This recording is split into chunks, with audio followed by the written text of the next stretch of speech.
Saat ini tahapannya masih proses pemeriksaan 2 orang yang sudah disampaikan dan Pom Jaya itu sebagai tersangka. Jadi kan tahapannya setelah diperiksa, ini tahapannya dari awal. Setelah diperiksa oleh polisi militer, lalu statusnya dia masih menjadi terduga gitu ya.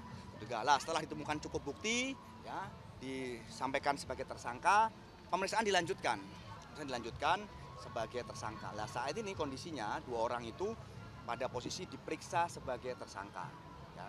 Nah, nanti setelah selesai pemeriksaan sebagai tersangka itu ada tahapan pelimpahan ya, dari polisi militer, penyidik polisi militer kepada auditor. Nah, nanti tahapannya lagi auditor punya waktu 2 minggu untuk membuat asesmen atas berkas itu. Apabila ada yang perlu disempurnakan dikembalikan lagi. Kalau sudah lengkap, auditor melimpahkan kepada pengadilan militer dan pengadilan dilaksanakan secara terbuka ya. Jadi sekarang tahapannya masih proses pemeriksaan sebagai tersangka. Oke, untuk melengkapi berkas sebelum dilimpahkan ke auditor. Atasannya ada yang diperiksa nggak tadi sebagai saksi? Tentu, tapi itu tahap awal ya. Tahap awal saat pemeriksaan awal masih terduga itu beberapa atasan karena kan dia meninggalkan satuan.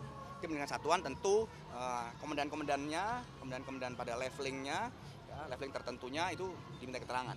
Ya, tapi sekarang setelah kita sebagai tersangka sudah tanggung jawab menjadi tanggung jawab personal, ya, dia yang bertanggung jawab karena kegiatan itu dilaksanakan di luar kegiatan satuan, meninggalkan satuan tanpa izin sehingga tanggung jawabnya personal. Ya.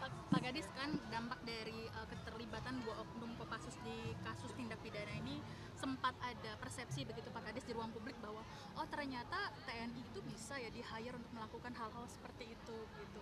Sehingga membuat buruk gitu citra TNI. Respons dari TNI AD apa Pak Kadis? Baik, saya mohon pengertian, mohon pemahaman, kita tidak bisa mengeneralisasi.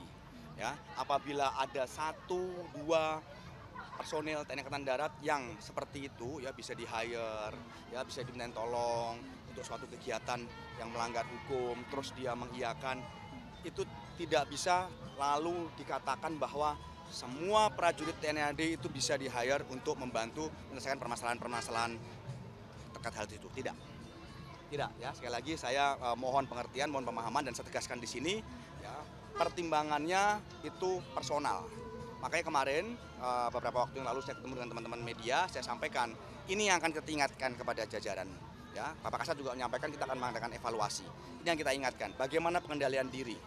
Ya, pengendalian diri untuk melaksanakan pergaulan, kegiatan di lingkungan.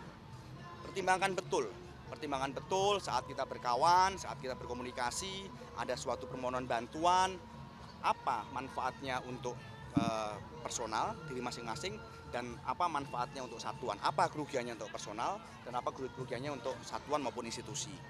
Itu ya Mbak Santi. Jadi saya tegaskan di sini itu bukan berarti atau tidak bisa dikatakan bahwa prajurit TNI Angkatan Darat itu bisa di-hire untuk kegiatan-kegiatan seperti itu. Tetapi yang jelas TNI Angkatan Darat selalu ditekankan untuk membantu masyarakat, membantu menyelesaikan permasalahan-permasalahan masyarakat, membantu menyelesaikan kesulitan masyarakat. Iya, itu ya harus.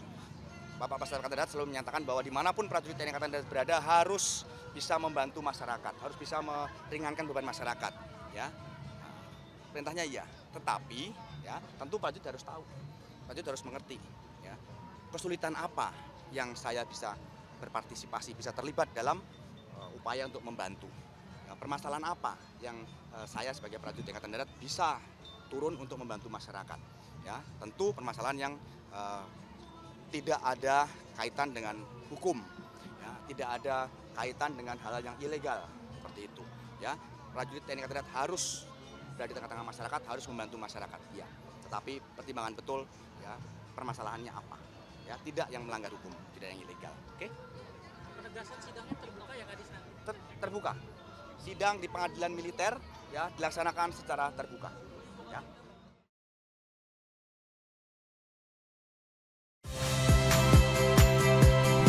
Saya Rahmat Ibrahim. Saksikan program-program Kompas TV melalui siaran digital, pay TV, dan media streaming lainnya. Kompas TV, independen, terpercaya.